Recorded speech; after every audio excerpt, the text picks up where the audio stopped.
All right, guys, so for today's lab, we are going to do Unit 13 lab, and that is going to be a lab on parallel circuits. We talked about series circuits last week, and that's that idea that electricity only has one sort of direction that it can flow in. And this week in lecture, we talked about parallel circuits. So first question for your lab is, what is a parallel circuit? Okay, first question is, what is a parallel circuit? Give you guys a couple seconds, go ahead and answer that. All right, so I'm gonna go ahead, I am going to set up my first circuit here. And while I set it up, go ahead and try to see if you can figure out what sort of circuit I'm trying to set up based on kind of where wires are. I know it might be difficult to see because it does get a little confusing here, but if you can kind of figure that out. All right, let's see, almost finished. Boom. Okay, so based a little bit so far, what I've done is I have created essentially two paths for the electricity to travel. Okay, the electricity will come out of the top part of the transformer through the potentiometer, which is very similar to a switch or a dimmer, out of the potentiometer to this first lamp.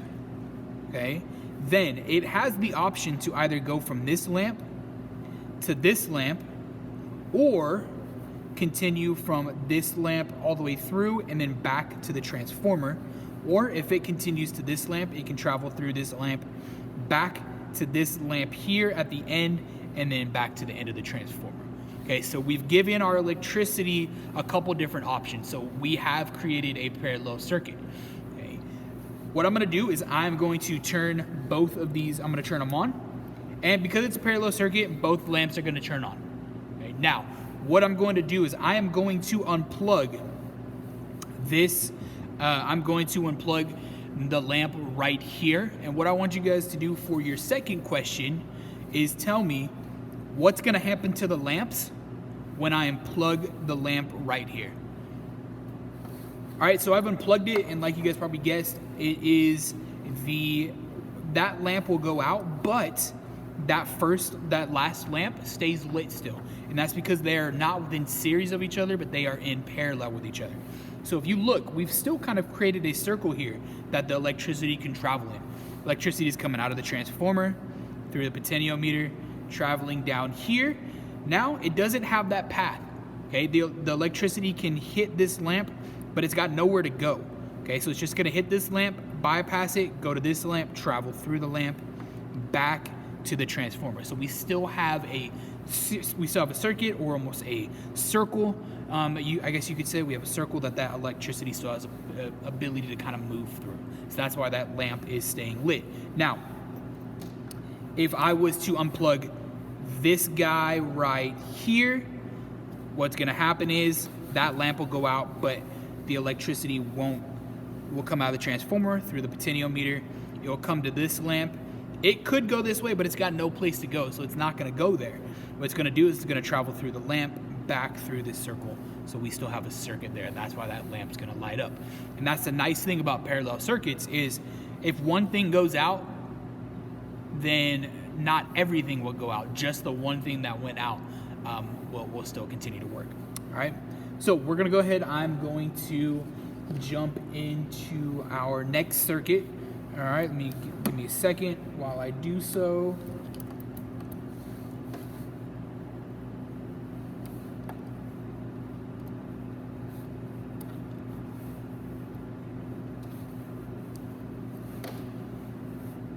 All right, sweet.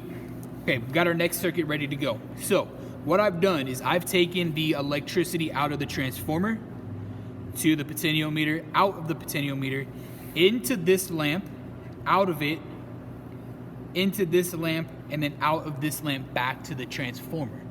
Okay, so based on that knowledge, your third question is, what sort of circuit did I just create? Is it a parallel circuit, or is it a series circuit? Okay. So what I'll do is I'm going to turn on my switches here. Okay, and you're going to see that the lamp is turned on, not very bright. Okay, not very bright at all.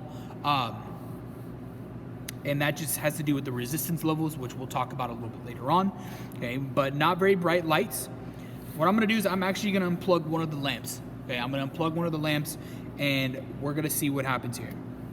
Okay, well, I unplugged that lamp and then both lamps went out, and that is because, like you guys probably guessed, it is a series circuit. There's really only one path for electricity to travel.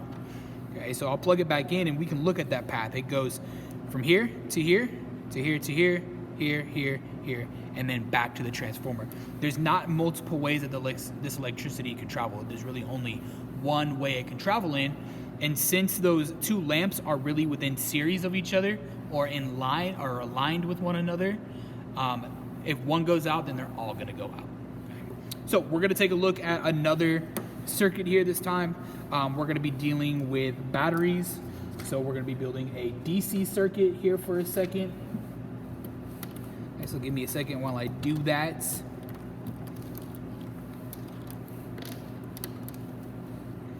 So one of the things that you guys hopefully noticed is when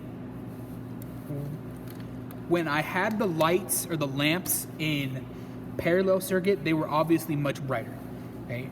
Reason for that is resistance levels tend to drop or be lower when devices are in parallel with each other. Okay. When devices are within series circuit of one another, the resistance levels, as we talked about last week, you just sort of add them together, so therefore the resistance levels tend to be a little bit higher, which is why they weren't as bright, which is why the lamps were not as bright when we built the series circuit. All right, so give me one more second, almost finished here.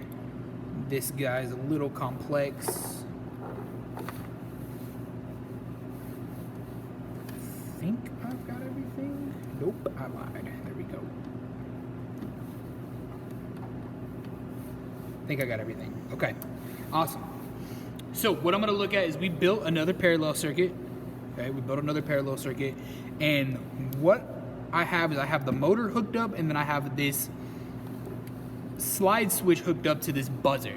Okay, what I'm gonna do first is I'm gonna turn on this potentiometer. Okay, I'm gonna turn on the potentiometer, and you'll hear that motor go.